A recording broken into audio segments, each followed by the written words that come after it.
Bangsa yang besar adalah bangsa yang menghargai sejarah.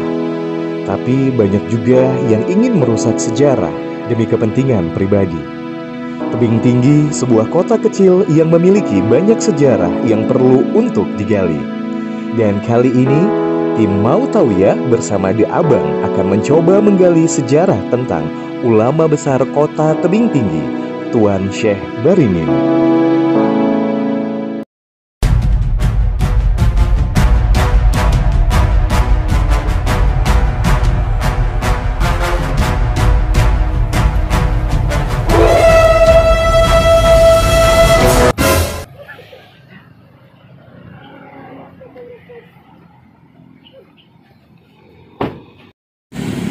Nah, ini tanahnya yang akan kita bangun mall sama perumahan. Iya, sangat strategis. Tanahnya luas.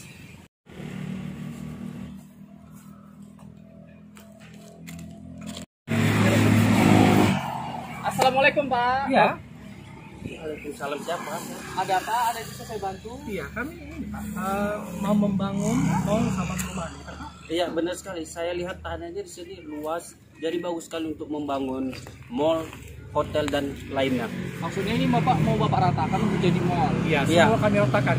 Oh, maaf sekali Pak, tidak bisa Pak. Karena daerah ini merupakan salah satu situs sejarah di kota ini Pak. Nah, Jadi tidak bisa untuk Bapak jadikan bisnis Bapak, atau juga tidak bisa diratakan untuk jadi mall yang Bapak katakan. Oh, begitu. saya tidak percaya. Iya, Bapak nggak percaya? Tidak. Ikut saya.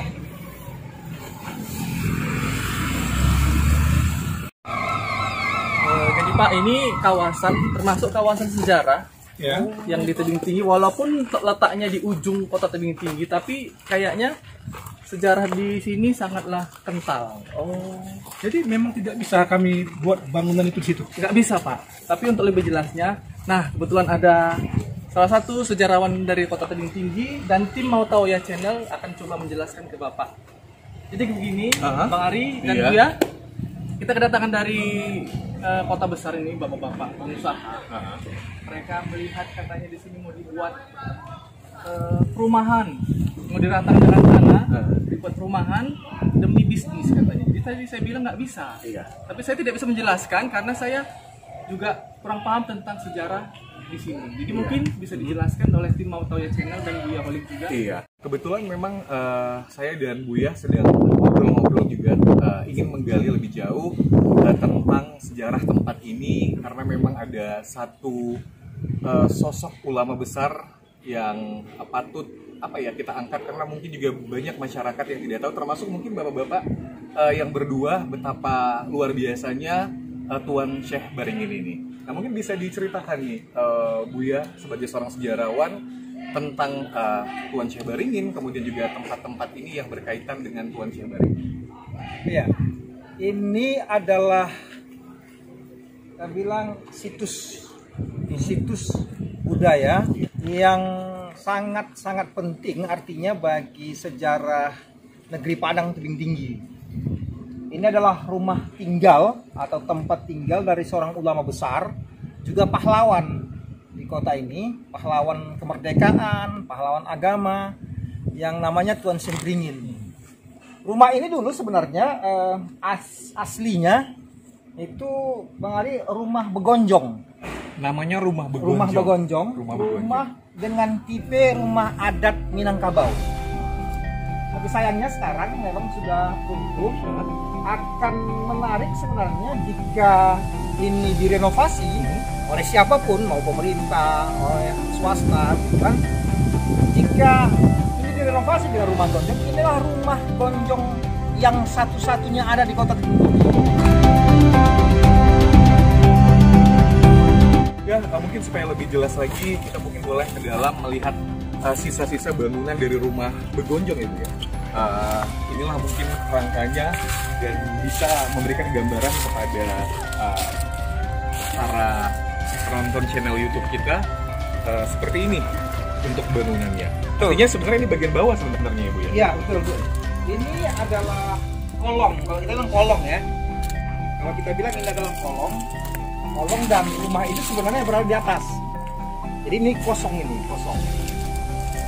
Nah, di atas inilah dulu rumah yang bahannya itu papan, kemudian groji besar yang jenis kayunya mungkin kayu yang sangat keras. Ini contohnya. Berarti mungkin untuk lantainya itu adalah papan ya? Papan juga. Papan. Jadi usianya sudah ratusan tahun dan hanya baru-baru ini saja dia yang runtuh karena tidak terawat ya. Saya masih mengingat sekitar 5 tahun yang lalu masih ada ini. Oke. Jadi ini bagian dapur ya, Bu? Ini bagian dapur. Bagian dapur. Mungkin bisa kita saksikan bahwa itu juga ada kamar mandi. Jadi tetap terlihat bahwa ini adalah rumah tanggung gitu ya. Jadi guys semua, kalau dilihat dari posisi kolongnya itu hampir satu badan manusia ya. Jadi begitu tingginya rumah ini, luar biasa guys. Bisa lagi dieksplor lagi Bu ya, apalagi yang bisa kita informasikan ke teman-teman, ada kompleks pemakaman.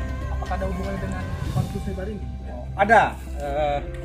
Ini adalah makam dari anak dan cucu dari Tuan Syah Beringin ya. Nah, misalnya itu makam Hajah Rabiah Suhadawiyah itu tahun wafatnya 14 Februari 1998.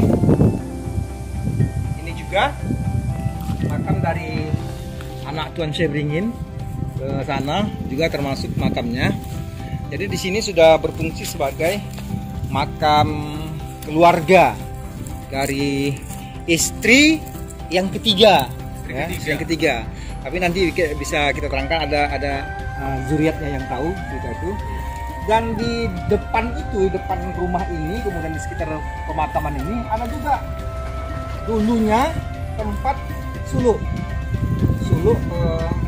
Semacam pengajian gitu ya? Semacam pengajian bagi kelompok tarikat dan juga masjid.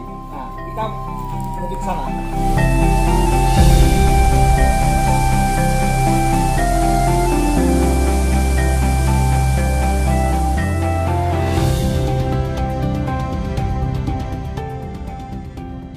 Seperti kebiasaan di sini, kalau ingin memasuki kawasan masjid ini, kita harus menghormati Iya, berkaki belanja. Iya, karena memang ini adalah tempat yang suci, ya. Jadi kita harus melepas alasan. Dan kita akan masuk ke pemakamannya guys, tapi dengan satu syarat, setiap pengunjung harus membersihkan diri, mengambil foto terlebih dahulu. Itu tetap terus di channel Mau tahu ya?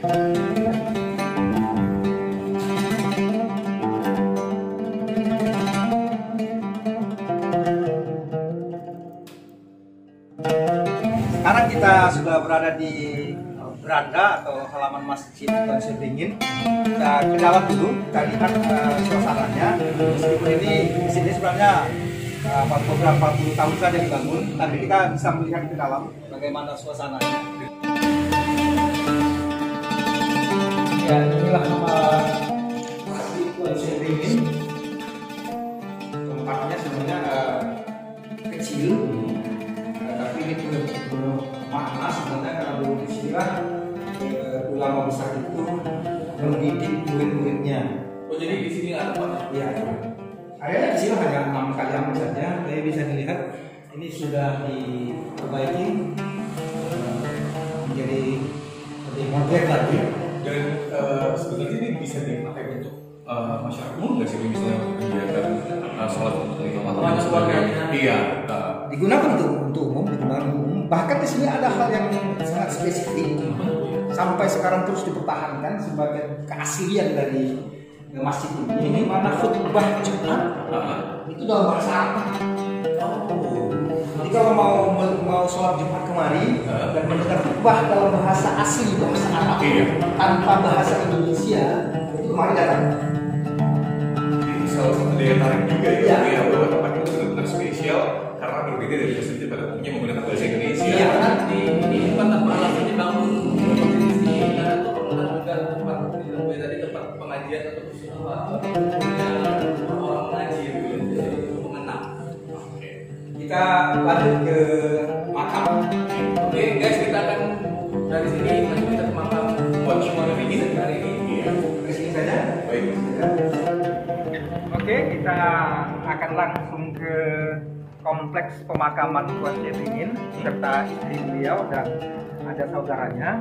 Dan ini adalah kompleks yang sudah dibangun dan kebetulan ada nih zuriat atau keluarga dari kendaraan kayak jangan lagi juga beliau generasi ke-10. Berarti masih ada keluarga. Iya, yang mungkin nanti bisa menerangkan tentang bagaimana sejarah kehidupan ulama besar kita ini. Iya, jadi pas sekali kebetulan kita bisa berkenalan dengan salah satu keluarga dari Tuan Cebari ini. Iya. Oke, assalamualaikum Bapak. Salam. Iya. Perkenalkan dari Mau Tahu Ya Channel, Pak. Kan manggilnya Bapak apa? Terserah. Pak apa? Oke. Pak Aji guys, salah satu keturunan masih keluarga dari Tuanku Syekh Baringin. Iya. Tapi sebelum kita bercerita, kita panggil dulu dua rekanan abang tadi yang pengen membeli karena ini supaya mereka tahu bahwa kenapa ini tidak boleh dijual. Ini adalah aset. Tidak sembarangan untuk dibeli. Oke, baik. Iya. Oke, Pak, boleh berkenalan dulu ini dengan narasumber kita dan juga ini adalah salah satu keluarga dari Tuan Syekh Baringin. Kita sudah bersama Pak Aji, salah satu keluarga dari Tuan Syekh Baringin yang akan banyak memberikan informasi tentang Tuan Syekh Baringin. Oke Pak, sebenarnya siapa sih Tuan Syekh Baringin ini dan begitu tersohor namanya, walaupun tidak semua masyarakat Tebing Tinggi tahu siapa Tuan Syekh Baringin, mungkin bisa diceritakan. Diri adalah adik ipar dari Khalifah Pendekar Mudo dan Pendekar Mudo Syekh Baringin. Jadi ini masjid ini direhab oleh Pendekar Mudo Syekh Baringin. Dialah yang merehab ini, yang tadinya tidak kayu. Ini direhab dalam waktu 3 tahap. Tahap pertama, tahap kedua, tahap ketiga inilah jadi Lahirin. Lagi yang bisa diceritakan Pak mengenai Tuan Syekh Baringin ini yang memang sebenarnya masyarakat tuh nggak banyak tahu. Jadi melalui saluran YouTube kita ingin memberitahu juga ke orang banyak bahwa ini ada cerita yang menarik, Ada hal terbaru yang Iya. kita tahu. Ada cerita yang saya dengar langsung dari almarhum Pendekar Mudo. Pada tahun 53, Iya. Tuan Syekh Baringin ini adalah Ketua Ikatan Pencaksilat Sumatera Utara. Sumatera Utara. Sumatera Utara. Sumatera Utara. IPISU namanya. Iya. Ikatan Pencaksilat Sumatera Utara. Jadi pada tahun itu Atuk Syekh ini diundanglah sama Soekarno ke Jakarta. Soekarno Langsung diundang karena Atuk Syekh ini punya perguruan silat yang dari Payakumbuh sana, yang dari Kumango sana, yang namanya silat Kumango. Jadi itulah perguruan silat yang dikembangkan Atuk ini di kota Tebing Tinggi ini. Jadi Soekarno pada saat itu karena Atuk Syekh ini adalah Ketua Ikatan Pencaksilat Sumatera Utara, diundanglah sama Soekarno dengan maksud Soekarno mau melanda seluruh pencaksilat yang ada di Jawa dan Sumatera. Seluruh pendekar lah. Iya, dikumpulkan oleh Soekarno. Jadi Atuk Syekh ini bilang bahwa silat yang saya kembangkan ini tidak boleh dipertandingkan karena ukurannya mati kalau dipertandingkan, karena dia untuk seni aja. Tapi Soekarno memaksa. Jadi pada saat itu dilagalah semua jawara-jawara dari Jawa, sehingga pemenangnya dari Banten. Nah, yang dari Banten ini menunjuk Atuk ini agar segera naik ke pentas. Ditantang. Mungkin belum puas dia. Iya. Merasa juara tapi satu. Karena dialah jawara dari Jawa. Mhm. Jadi Atuk Syekh ini membawa anak yang dari istri yang dari Simalungun. Itulah Buya Pendekar itu. Oh, oke. Buya Pendekar itu pada saat itu baru berumur 8 tahun. Jadi ada fotonya di fotonya di Istana Bogor itu ada. Saya mengetahui cerita ini pada saat saya mempertanyakan foto yang di Istana Bogor. Itu awalnya. Itu awalnya. Jadi diceritakan oleh Buya ini, begitu Atuk itu ditantang, Atuk itu bilang, nggak usah saya yang naik, saya bawa pendekar. Nah, jadi Buya Pendekar inilah dinaikkan ke atas pentas. Jadi dari kecil anak Atuk ini, ya Buya ini udah digelar Pendekar Mudo bin Syekh Baringin. Dan lawannya dewasa. Lawannya dewasa. Jadi diangkatkanlah menurut cerita Buya Pendekar ini diangkatkanlah dia ke atas pentas. Ya, diangkatkan dia di atas pentas, disuruh atuh lah buka langkah katanya dengan bahasa Padang. Lah buka langkah. Begitu Buya ini buka langkah pertama dan langkah kedua, lawannya pingsan. Dahsyat ya. Belum kontak fisik. Belum.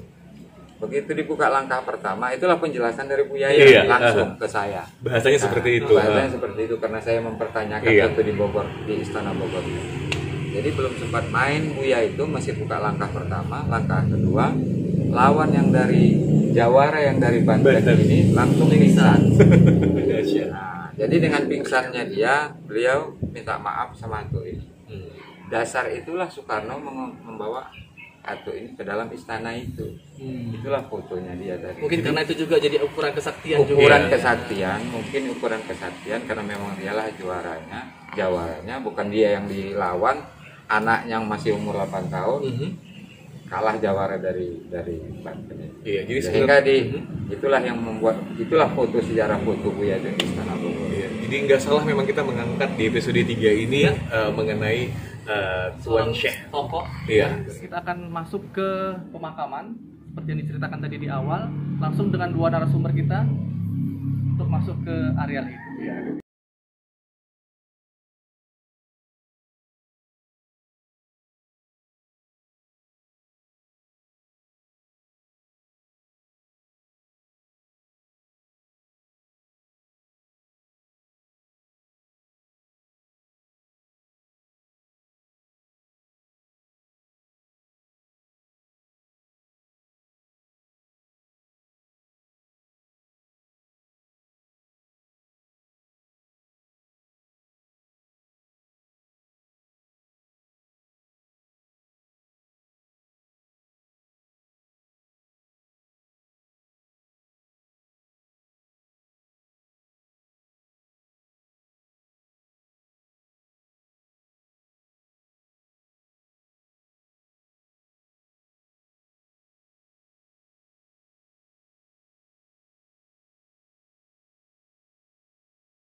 Ada satu hal yang menarik banget ketika emang pintunya terbuka, aku langsung merinding gitu, merasakan satu energi positif yang sangat luar biasa gitu. Dan setelah ini kita bakal kemana? Ke tempat latihan silat dulu dan tempat persulukan. Iya. Jadi buat kalian guys jangan kemana-mana, tetap di Mau Tahu ya.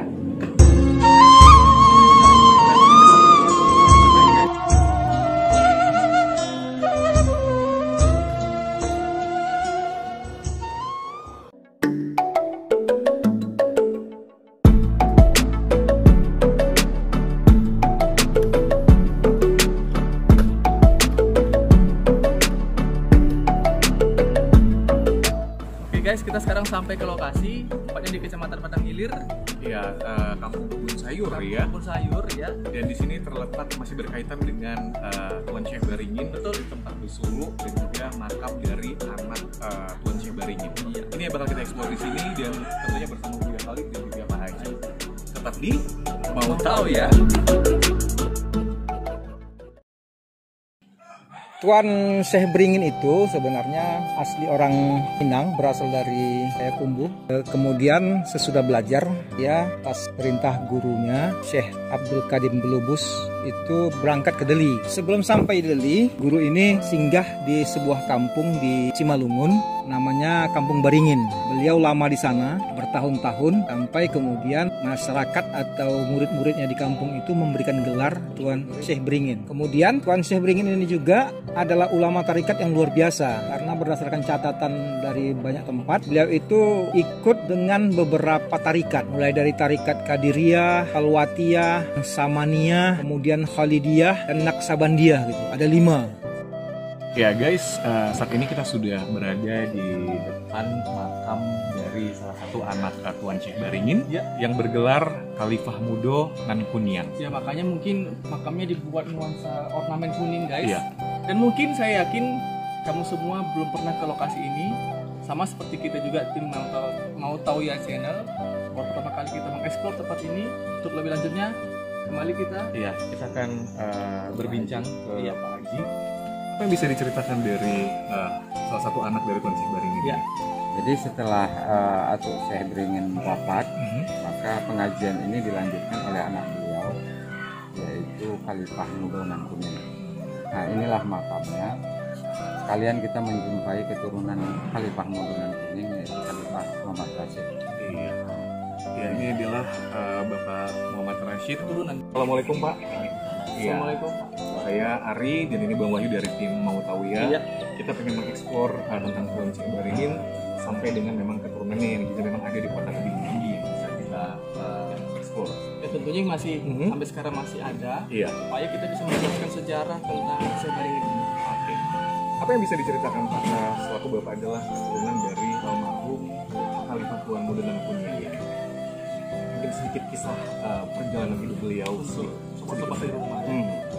Yang setahu saya ya peninggalan daripada atuk saya Syekh Beringin, maka pengajian itu diteruskan, itu dilimpahkan kepada ayah saya yang bernama Khalifah Abdul Munir. Khalifah Abdul Munir. Iya. Jadi semasa dia menjalani khalwat ataupun suluknya, itulah beliau didapalkan ataupun dikasih gelar dengan gelar Khalifah Mudo Nan Kuniang. Ini adalah makamnya. Iya, itulah makam. Oke. Izin boleh kita masuk ke Boleh dalam? kita masuk? Boleh. Kita masuk Pak, apakah ada hal-hal yang harus kita penuhi untuk syarat sebagai masuk ke makam ini, kira-kira syarat khususnya ada? Atau memang peraturan yang harus kita ikuti? Iya.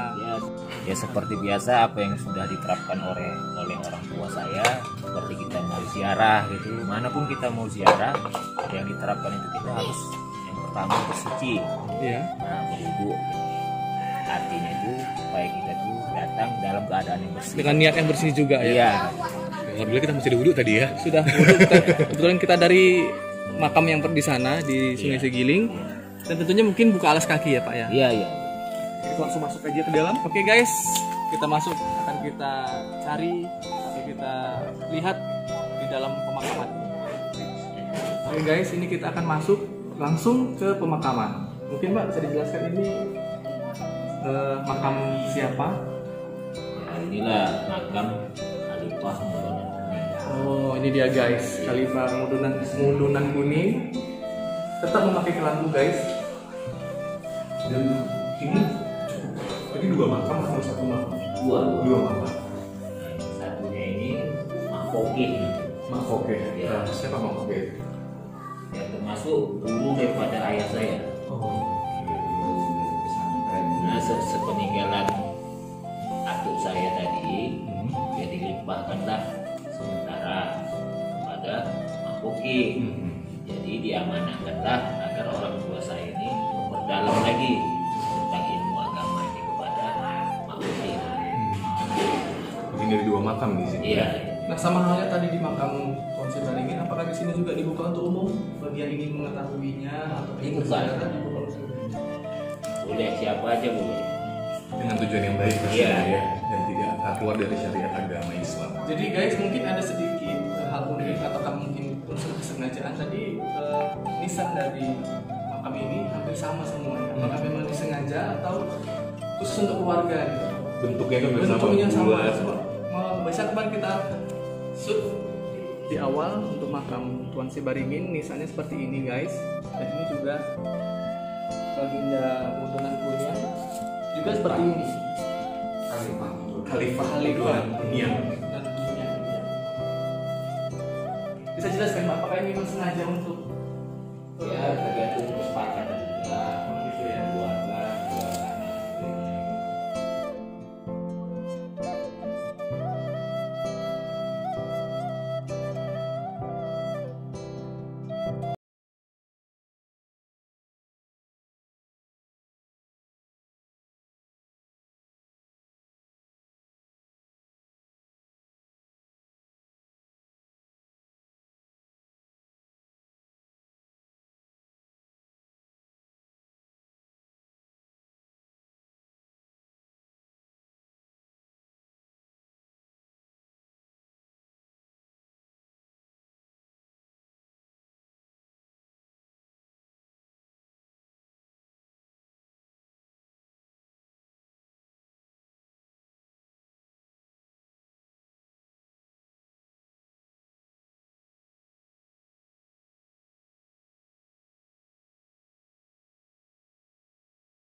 Apa kira-kira pesan dari Baik, kita berada di Masjid Tuan Sebaringin ini adalah sebuah bukti bahwa kota ini memiliki sejarah yang cukup luar biasa ya, terkait dengan persoalan adanya seorang ulama besar di kota ini. Ulama ini meninggalkan banyak peninggalan sejarah, tapi sayang belakangan sudah mulai lenyap, mungkin ditelan masa dan tanpa ada perhatian. Kita berharap sebenarnya bahwa situs-situs sejarah peninggalan Sebaringin ini bisa kembali direnovasi, apakah oleh pemerintah, apakah oleh masyarakat, atau orang-orang yang pernah belajar di sini, yang kabarnya ada yang di Malaysia, Singapura, Kalimantan, atau Sulawesi. Kita imbau agar bangunan tua tempat tinggal Tuan Sebaringin itu bisa direnovasi menjadi sebuah bangunan yang punya nilai sejarah. Yang pertama. Dan yang kedua, kita berharap misalnya haul atau peringatan wafatnya Tuan Sebaringin ini bisa kembali dihidupkan dengan kegiatan-kegiatan yang mungkin akan bermanfaat bagi syiar agama, juga bagi kehidupan masyarakat di kota ini. Saya kira itu. Ya. Baik guys, itu dia episode 3 kita, perjalanan penelusuran hal-hal yang berkaitan dengan ulama besar Kota Tebing Tinggi, Tuan Sebaringin. Ikuti terus Mau Tahu Ya Channel, tayangan yang berbentuk edukasi untuk sejarah Kota Tebing Tinggi. Jangan pernah lupakan sejarah, Karena sejarah adalah aset yang harus dijaga. kami akan selalu ada